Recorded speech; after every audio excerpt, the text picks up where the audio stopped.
गुजरात में विजय रूपाणी का हटाने का दांव बीजेपी ने खेल दिया है। इसकी एक बड़ी वजह जातीय समीकरण भी है।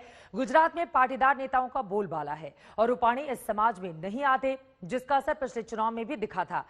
2012 के चुनाव में जहां बीजेपी ने 115 सीटें मोदी के नेतृत्व में हासिल की थी, वहीं 2017 में यह आंकड़ा 100 के नीचे पहुंच गया था, जैसा कि आप देख पा रहे हैं। जिसके बाद रूपाणी के सीएम ना बनने की अटकलें तेज हो गई थी।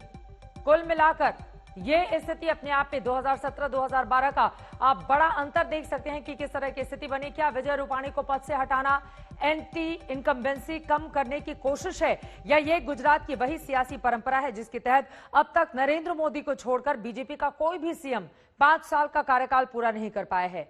यूपी बीजेपी ने बीते 6 महीनों में अलग अलग सूबे में 5 मुख्यमंत्री बदले हैं। यानी नेतृत्व में बदलाव के जरिए बीजेपी अपने विजय अभियान को आगे ले जाने में और उसकी तैयारी में जुटी हुई है।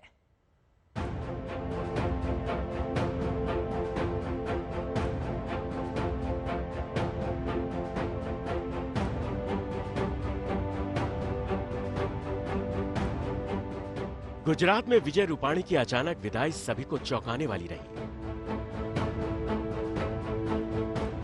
रूपाणी के पद छोड़ते ही इस्तीफे की वजहों और नए चेहरों की अटकलों ने जोर पकड़ लिया और सबसे ज्यादा चर्चा बीजेपी के नेतृत्व परिवर्तन वाले उस फॉर्मूले की शुरू हो गई, जिसके चलते हाल ही में कुछ राज्यों के मुख्यमंत्रियों को अपना पद छोड़ना पड़ा।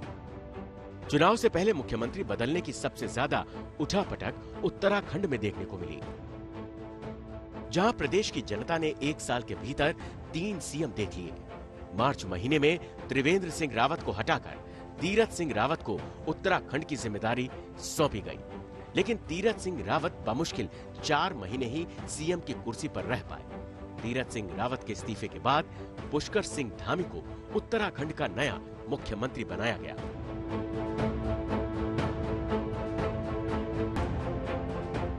उधर दक्षिण में बीजेपी के ऐसे ही बदलाव के चलते येदियुरप्पा को कुर्सी गंवानी पड़ी।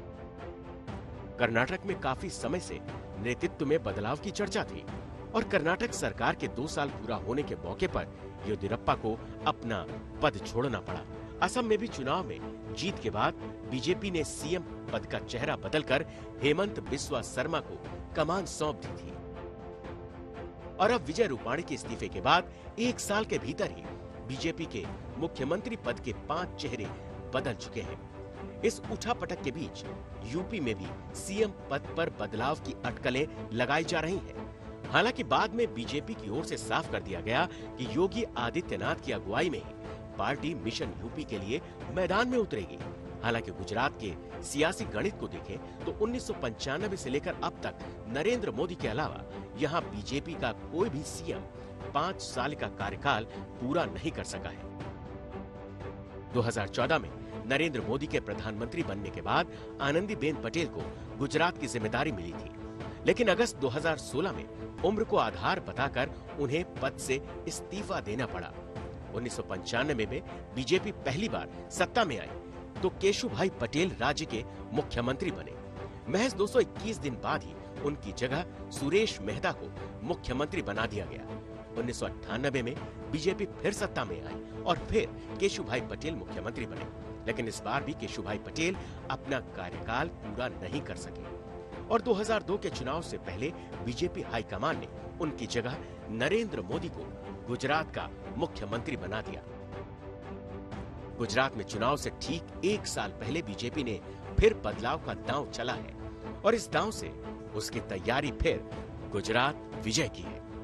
दिल्ली से हिमांशु मिश्रा और अशोक सिंघल के साथ गोपी घांगर, अहमदाबाद, आज तक।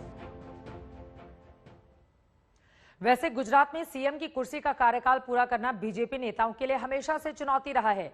सिर्फ प्रधानमंत्री नरेंद्र मोदी ही गुजरात के इकलौते ऐसे सीएम रहे हैं जिन्होंने बीजेपी की ओर से अपना कार्यकाल पूरा किया है, जबकि 1995 से लेकर अब तक बीजेपी का कोई भी नेता मुख्यमंत्री का कार्यकाल पूरा नहीं कर पाया है। नरेंद्र मोदी साल 2001 से 2014 तक रहे, जबकि शुरुआत अगर करें बीजेपी की पहली सरकार 1995 में बनी थी। केशुभाई पटेल मार्च 1995 से अक्टूबर 1995 तक रहे। उसके बाद सुरेश मेहता को अक्टूबर 95 से सितंबर 96 तक जिम्मेदारी दी गई।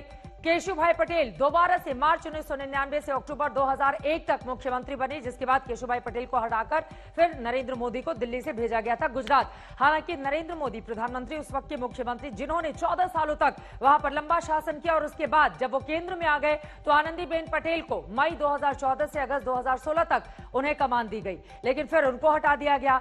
विजय रूपाणी को लेकर आया गया। अगस्त 2016 से लेकर आज की तारीख तक वो मुख्यमंत्री बने रहे, लेकिन दोपहर के बाद उनका इस्तीफा हो गया।